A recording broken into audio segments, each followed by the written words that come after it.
हाँ सर बोलिए। Okay, good afternoon, friends.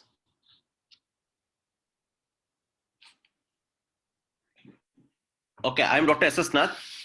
So I would like to thank Dr. Sandeep Sahu for providing me the opportunity to be with you this afternoon. We shall discuss about oxygen therapy. This is something which is so common, and everyone seems to know everything about oxygen therapies, be he an IS officer or be an quack. But we being anesthesiologists, we know, and we should appreciate how important it is to provide oxygen therapy in the correct way. So before we go into the details, I would like to talk a little bit about oxygen cascade. This is a cascade of waterfalls, several waterfalls, and as you see from a height to a depth. So when we talk about oxygen cascade, we talk about a series of steps from the oxygen in the atmosphere to the atmospheric to the mitochondria, wherein by means of different several steps, the oxygen concentration keeps on falling. So there's a reduction in the partial pressure of oxygen from the one that we get in the atmosphere to the one that we get in the mitochondria. And reduction of this partial pressure of oxygen at any stage, it could be because of hypoventilation, it could be because of lung disease, they cause reduction in subsequent steps. And so it is the inadequate mitochondrial PO2. So in among those several steps, if at any step there's reduction in PO2 because of any reason, ultimately they will be reduced PO2 in the mitochondria. And we know if the concentration or if the partial pressure of oxygen in the mitochondria goes below a certain level, aerobic metabolism will not be possible and there will be anaerobic metabolism.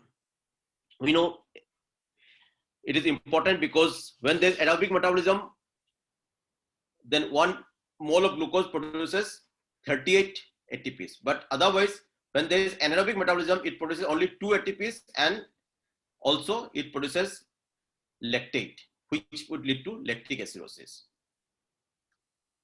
So this is the cascade in the atmospheric gas, which is dry. The PO2 is around 160 millimeter of mercury. We know it is 21% of the total gaseous mixture of atmosphere. And this is influenced by barometric pressure. So whatever we are talking to now is this 160 millimeter of mercury is true for the height of sea level. If you go at a higher altitude, this would be lesser. Now, once we breathe in, the passage of the air through the nostrils to the pharynx, they humidify the gas, this gas. So they add humidity, water vapor. As a result, the concentration of oxygen goes further down.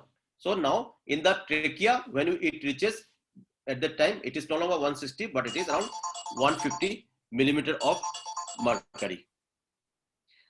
Once it goes into the alveolar gas, then there is further reduction and now it is around 106 millimeter of mercury. And it is influenced by the alveolar ventilation. Okay, if we are hypoventilating, it will go further down. If we hyperventilate, it might go slightly high. After that, from the alveoli, we know it passes through the capillaries, through the alveolar capillary membrane, and this is influenced by the ventilation perfusion ratio. So when it reaches the arterial blood, it is around 100 millimeter of mercury. Now from the arterial blood, finally it goes to the capillaries. And when it reaches the capillaries, it goes further down to around 45 to 55 millimeter of mercury. And when it reaches the mitochondria, it is around 7.5 to 40 millimeter of mercury. Because ultimately the need for oxygen is in the mitochondria. Now a very important point is the Pasteur point. What is the Pasteur point? It is the critical mitochondrial PO2, below which aerobic metabolism cannot occur. And no one knows it for certain how much is this value, because it could not be done ascertained by any uh, experimental study, but it is thought to be around 1.5, 1.4 to 2.3 millimeter of mercury. If it goes below that, aerobic metabolism will not occur, and there will be anaerobic metabolism leading to reduction in the formation of ATPs and lactic acidosis. Now, you often get questions on oxygen flux. What is oxygen flux? It is the amount of oxygen which is delivered to the different tissue of the body per unit time, and is also called oxygen delivery. So oxygen flux is same as oxygen delivery or DO2, and it is very easy to calculate. It is what is the cardiac output and multiply with the arterial oxygen content. And again, arterial oxygen content, oxygen is carried in the blood by two ways. One is the major part is by the one that is bound to hemoglobin, and the other which is dissolved in the plasma. So the oxygen that is bound to hemoglobin, how do you calculate it? We should know the hemoglobin concentration multiplied with the saturation of that at that particular point of time, and divide by a factor of 1.34. So that much is bound to hemoglobin, and very less, that is 0.003 times the partial pressure of oxygen at that time, PO2. That much is dissolved in plasma. When you add this up, this is the total arterial oxygen content, and when we multiply it with the cardiac output, we get the oxygen flux or the oxygen delivery. So you should know what is oxygen flux, because you get short questions in that. Next comes the VO2 or the oxygen consumption. So VO2 is the oxygen consumption per unit time, and it is, how do you get it? You find out the difference in the oxygen content in the arterial blood and the mixed oxygen saturation. So you should know the arterial oxygen content as well as the mixed venous oxygen content. So you need to know the SVO2, okay, saturation of the blood in the mixed venous sample. And when you find the difference and multiply it with the cardiac output, you get the VO2. And it is around 240 to 270 ml per minute, or 120 to 160 ml per minute per square meter.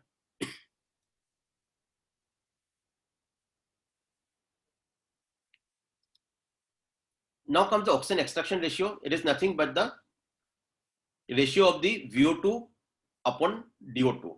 Oxygen consumption by oxygen delivery multiplied by 100. Okay, the ratio of oxygen uptake by tissues to the oxygen delivery and expressed as percentage, so you multiply by 100. So this is the oxygen extraction ratio. If it goes below, that means it sometimes goes below, then it happens often in the histotoxic types of hypoxia.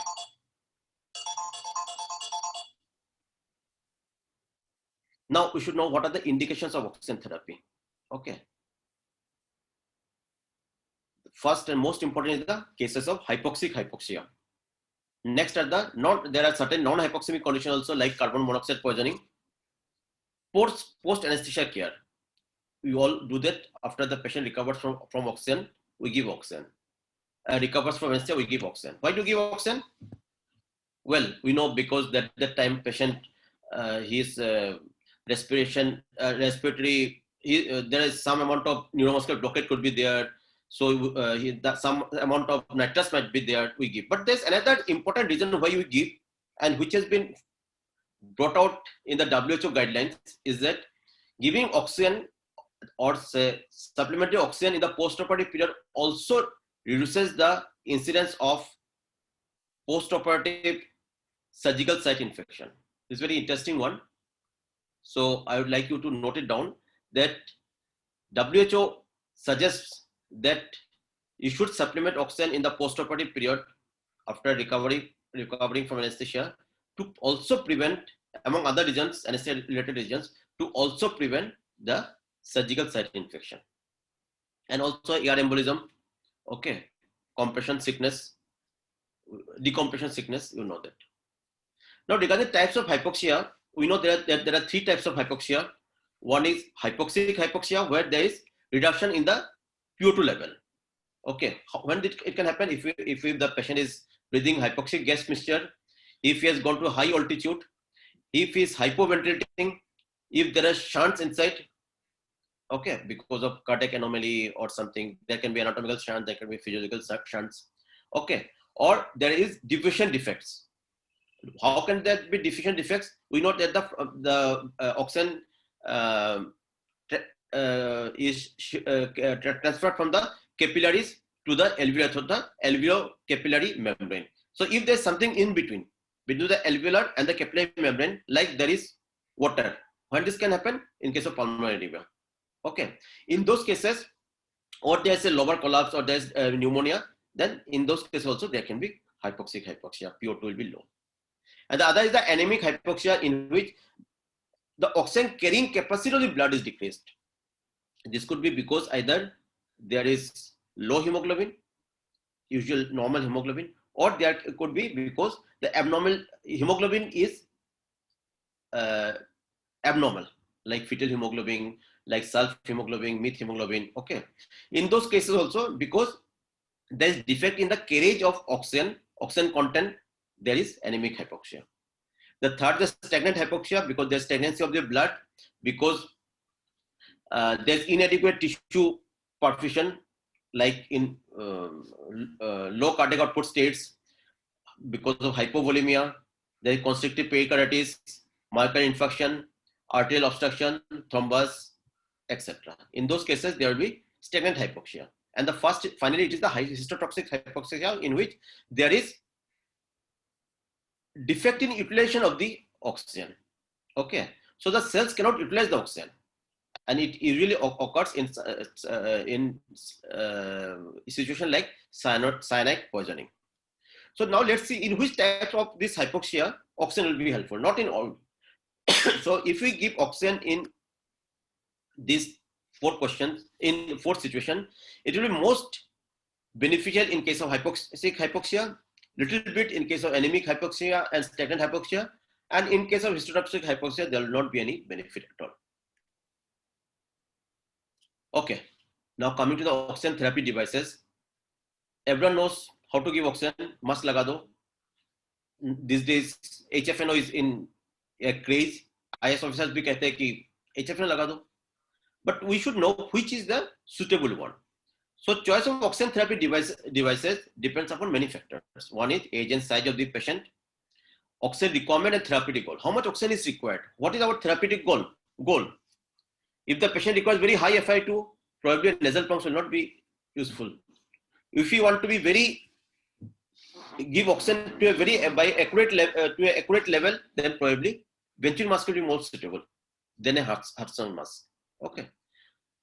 Then very important factor is that we might decide that this is the suitable one. But what happens if the patient doesn't accept it? So acceptability of a particular method of oxygenation is also very important. Patient comfort and acceptance is important. And we should also think that which is the efficient and economical use of oxygen. See, HFNO is good, but how much oxygen it utilizes? It can utilize up to 50 to 60 liters of oxygen per minute. It doesn't sound too big a number probably, but if you think that there are a big hospital who have got 200 patients and almost 100 of them are HFNO or HFNO, see how much oxygen they will require. And in there, it has happened during this COVID pandemic in Italy and in many Western countries, they've run out of oxygen. So talking of HFNO is very good, but we have to see that how much economical it will be to use HFNO on a large scale. And then there should be minimal resistance to breathing, obviously. Regarding the broad types of oxygen therapy devices, we'll come to them. Before that, there are 2 types of oxygen therapy devices. One are the isobaric, which gives oxygen obviously more than that is available in the atmosphere, that is more than 21%, but at ambient pressure. And the other is the hyperbaric, where we give oxygen more than 21%, but at a higher atmospheric pressure, more than 1 atm. So now comes the classification. Oxygen delivery devices, as you have discussed, can be of 2 types. One is the isobaric at 1 atmospheric pressure, and one is hyperbaric. Hyperbaric means more than 1 atmospheric pressure. Now, among the isobaric, it can be variable performance devices. It can be fixed performance devices. It can be high flow systems and others. And among the hyperbaric, it could be single chamber or multiplace. Now, let's discuss first among the isobaric ones, which are again can be either variable performance, fixed performance, others and high flow system. They are all isobaric devices. So let's discuss them one by one. So among those, how do you differentiate whether a particular device is a variable performance or a fixed performance? It all depends whether the system can deliver a gas flow at a rate that matches the patient's peak inspirated flow rate. Okay. If it can deliver the entire amount, which is equivalent to patient's peak inspirated flow rate, then it is a fixed performance device or a high performance device.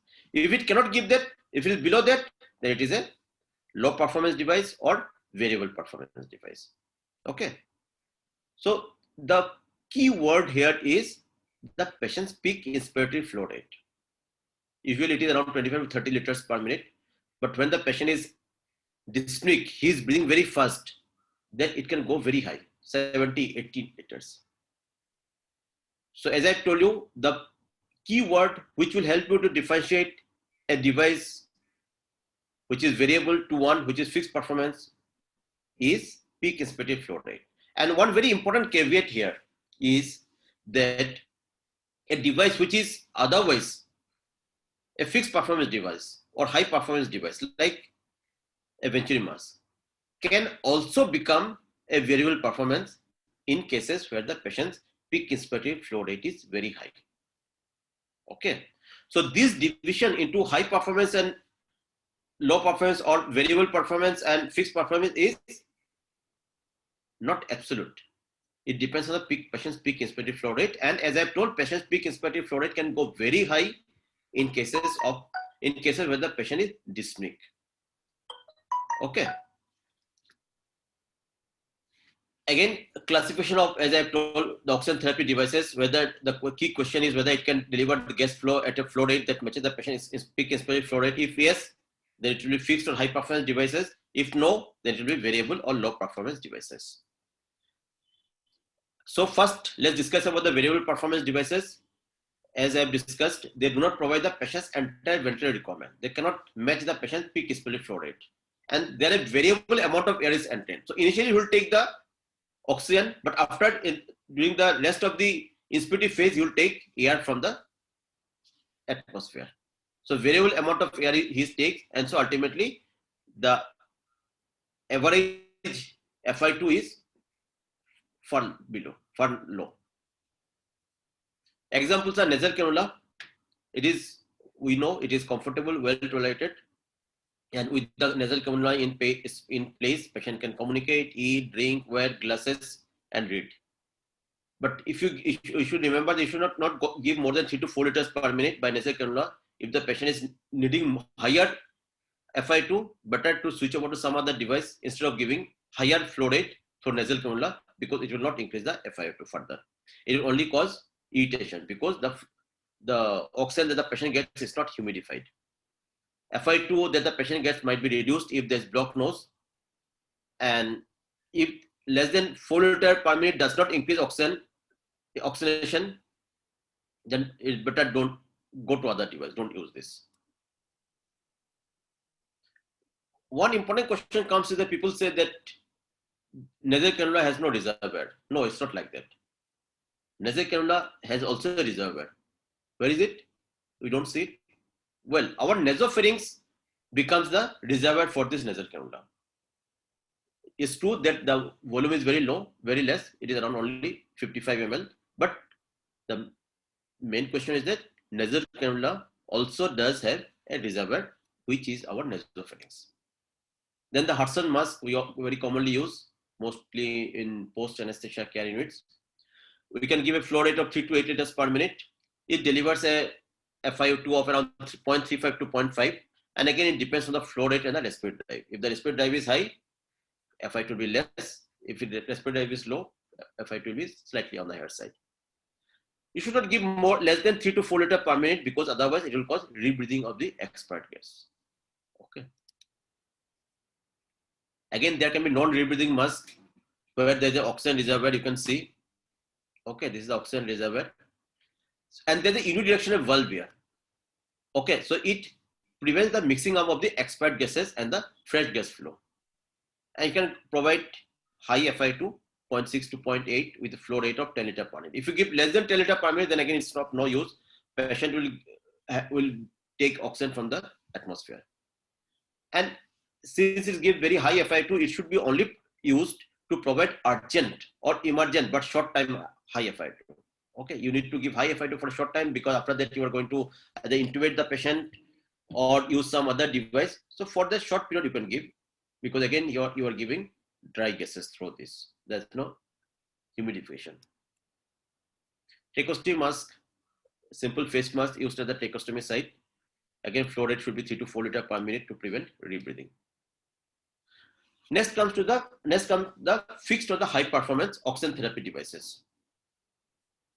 They provide oxygen at certain concentration, the one you desire, you have set, and predetermined FI2 is available to the patient. Again, unless the inspirative flow rate is unusually high. If the peak inspirative flow rate is unusually high, is up to several liters per minute because of dyspnea, because of very tachypneic patient, then these high performance oxygen therapy devices also will act like variable performance devices. They provide a total flow, mixture of oxygen air to fulfill the ventilator requirement of the patient. So here you can see you have all have used this Venturi mask. There are several connectors. In each connector you will see two things written. One is the FI2 that it will deliver, and the fresh gas flow that you need. Okay. So if it will deliver 0.24, it will probably need an oxygen of around 6. If it's 0.28, it will require an oxygen of probably 9 liters per minute. So you will see that as the FI2 goes higher, in the connector, what we'll see, the orifice will become, on the side orifice will become, here is the orifice, the side orifices will become smaller. Why? That means lesser air will be entrained. Okay. So what is Venturi principle? We know that when oxygen passes or air passes or a fluid passes through a high speed, then it creates a negative pressure around it. So it sucks in air from the surrounding. You must have seen when a train passes through a high speed without stopping in a platform, you can see that the peppered bits, wrappers, they all start flying towards the train. Okay. So that is how it happens. It sucks in air because then it creates a negative pressure. So that is the principle of the Venturi mask. When we give it through this connector, the oxygen goes at a high speed, and through the orifices on the connector, side orifices, it sucks in air, variable amount of air. Okay. If it is high FI2, then the orifices are smaller, less oxygen, less air will be entrained, and there will be high FI2. So it provides, this Venturi mask, they provides a predictable and reliable FI2 values from 0.24 to as high as 0.6. They're particularly useful when we need a definite FI2. We know what is the exact FI2 the patient is receiving, because it will we want that accuracy, because to prevent the deleterious effects of higher FI2. Like suppose COPD. If you give too much of oxygen, then the patient, we know that the respiratory drive will be diminished, and the patient might develop hypercarbia. Already he was having retaining CO2, now it will go further. Next comes the high flow systems. We all know this high flow nasal oxygenation is delivered by air or oxygen blender. So what are the components? One is the air and oxygen blender. It mixes them and gives you whatever FI2 you want. An active humidifier, because oxygen goes, air goes at a very high volume, up to 1 liter per kg per minute. Okay, 50 liters, 6 liters. So it has to be humidified and it has to be heated. So there is an active humidifier and warm air that the patient gets. A single heated circle and a nasal interface. It is given through the nasal cannula. Very soft nasal cannula inserted, which is inserted in the nose, and the patient gets it. It delivers adequately heated and humidified medical gas at flow rates up to 6 liters per minute. And often it has been seen in even type 1 respiratory failure. It reduces the need for intubation without affecting survival. So this is a very useful one, but again, you need to know that it is consuming a lot of oxygen. So this is the high flow nasal oxygen. You can see that there's a humidifier and also heater. Both the things happen in the same chamber. Then there is a soft nasal cannula and it is attached to the nose. So this is the one of the HFNO device, okay, which has been supplied. So here is the humidifier. You can set the temperature here, okay, humidifier and also heater. So this is a nasal cannula. You can see very soft nasal cannula, okay. So what are the indications of HFNO? It is indicated in severe respiratory failure, and mind you, it is its indication has been proven only in case of type 1 respiratory failure, that is hypoxemic respiratory failure, not in hypercarbic respiratory failure. So when the respiratory rate is more than 30 breaths per minute with oxygen saturation less than 92%, despite oxygen at the rate of 15 liters per minute via reservoir bag, or PF pressure is even less than 150, in particular in COVID situation, we can use this HFNO. Contraindications are not much, but when the patient is exhausted and confused, that means GCS is because of hypoxia, his GCS is falling, okay, and there's shallow rapid breathing, there's sweating, use of accessory muscles of respiration, then you know that, or there's PCO2 is rising, that HFNO is not working. Patients with hypercapnia, as I told, it is not meant for type 2 respiratory failure, where there's hypercapnia or there's exacerbation of pre-existing lung disease, or there's cardiogenic pulmonary edema, hemodynamic instability, multi-organ failure. In those situations, you should not use HFNO. And emerging data suggests that HFNO may be safe in patients with mild to moderate and non-worsening hypercapnia. Okay. There are several physiological benefits of HFNO. One is that it reduces the anatomical dead space. It reduces the work of breathing. It provides a constant FiO2, irrespective of the patient's breathing efforts. And there's adequate humidification. And also it provides a degree of PEEP, because of the high flow that is the patient is getting, his alveoli stay open. They don't collapse during expiration. So it also provides some amount of PEEP, which helps in improving the oxygenation of the patient. And for us, the practical benefits are it is possible to use outside ICU also during COVID pandemic. We have used them in the HDU areas also. Patient can prone themselves. Awake proning is possible with this HFNO. Patient can eat, drink, and communicate. Can use mobile, and it's again possible to use outside ICU. See, with the HFNO, patient is eating. Okay, so there's a huge advantage for us. We don't have to bother much about the nutrition, which is a big issue when the patient is on BiPAP. Okay, these are the HFNO machines. Next comes another use of this high flow therapy that was in ICU or in the HDU setup, but in OT setup, and that is called apneic ventilation. That means patient is not breathing. In earlier situation, we have seen the patient was breathing. Here, patient is not breathing, but still we are using HFNO. What is that? It is called Thrive. What is Thrive? Transnasal humidified rapid insufflation ventilatory exchange. Again, friends, this is one short note which is quite common, which is quite popular with the examiners. This Thrive. So Thrive is, I will repeat, transnasal humidified rapid insufflation ventilatory exchange. It is effective in prolonging the apnea time. Okay. It combines the benefits of classical apneic oxygenation with CPAP, continuous positive airway pressure, and gaseous exchange through flow-dependent dead space flushing. So what happens is that in the similar way, we put the nasal cannula, we give humidified and heated air oxygen mixture to the patient, but the patient is not breathing. We have already given relaxant. So patient, there might be jaw collapse. So we have to give the jaw thrust. But usual, we have seen that around after 3 to 4 minutes, the saturation starts falling. But here, this apneic time without desaturation is quite extended quite a lot. Okay. Yes, there can be rise of PCO2, but there is only 0.15 kilopascal per minute. Okay. And is used in emergency and difficult tracheal intubation. Okay. In tracheal intubation, otherwise we have to repeatedly do Beger mask ventilation, then again do Beger mask ventilation. But here we don't have to do Beger mask ventilation. We can try it for a longer period of time.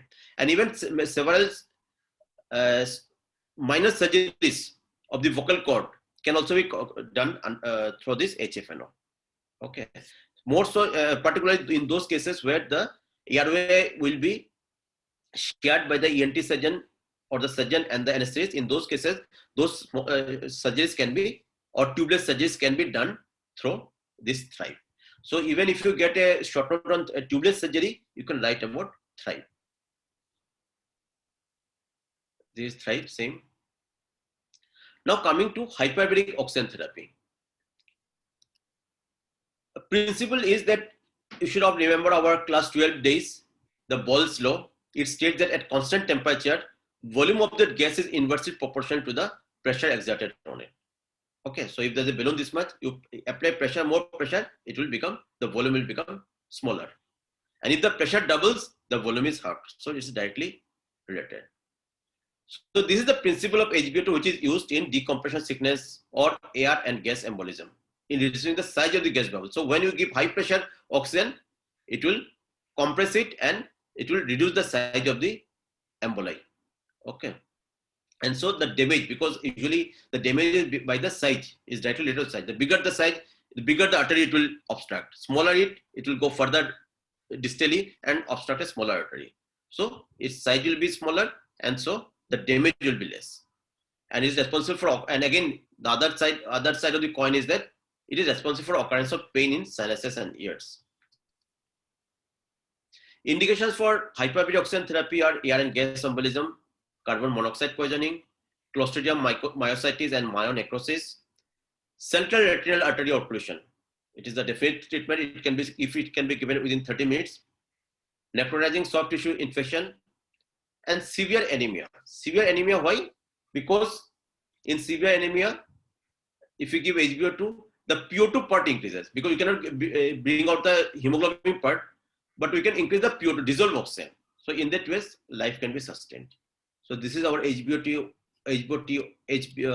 oxygen therapy machine, which is a single place machine in our institute. Okay. What are the contraindications? One is the untreated pneumothorax because it can expand, and use of doxorubicin because it can increase the oxygen toxicity. Doxorubicin is an anti-chemotherapeutic agent. Adverse effects could be middle ear barotrauma in most cases, and more so when there is blocked eustachian tube. So what we do is that if you have any doubt, we usually give nasal decongestants. There can be ear pain, tympanic hemorrhage, serous effusion and rupture. Auto-insufflation, decongestant and tympanostomy tubes can be used. So usually we use the decongestant. Okay, now finally coming to the side effects of oxygen therapy and oxygen toxicity. Oxygen toxicity can usually occurs when we give more than 50% oxygen for more than 50 hours. 48 hours. It's not 58, sorry, 40 hours, 48 hours. So if you give more than 50% oxygen for more than 48 hours, then the chances the patient will develop oxygen toxicity.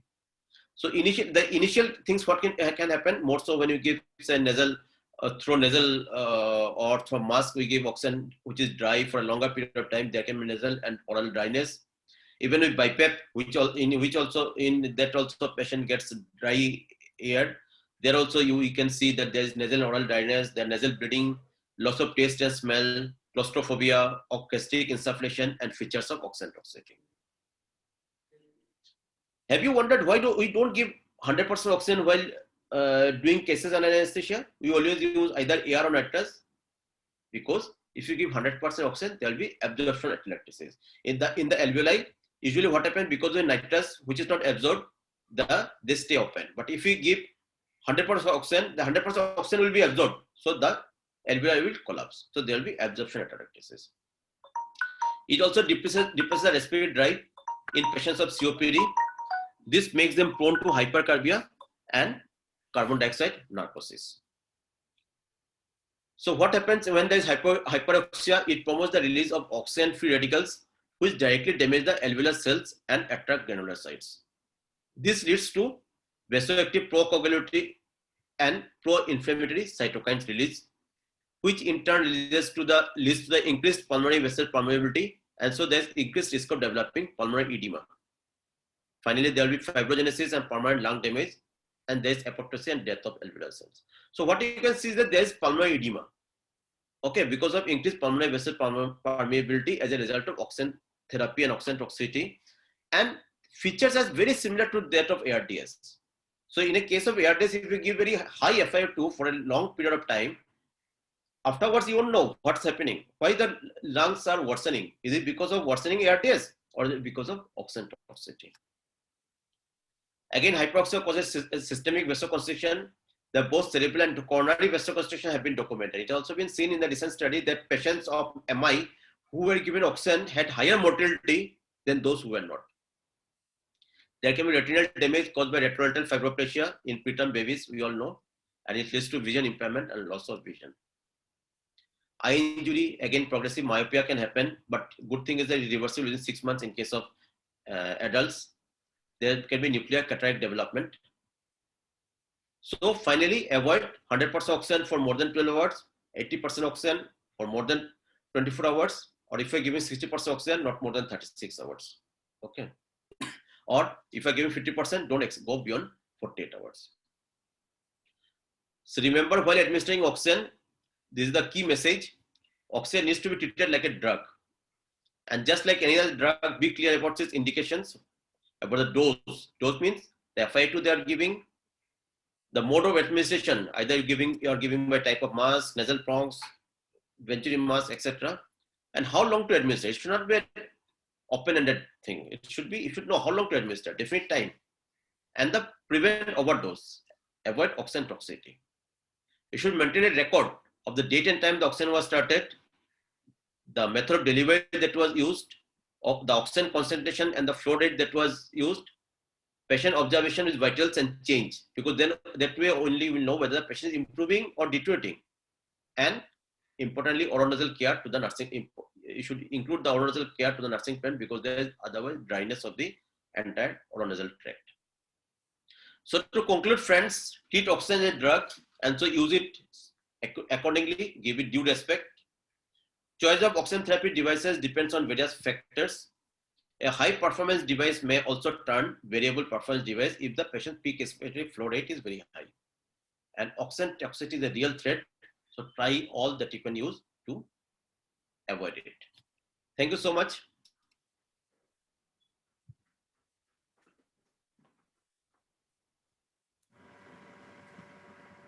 If you have any questions, you can ask.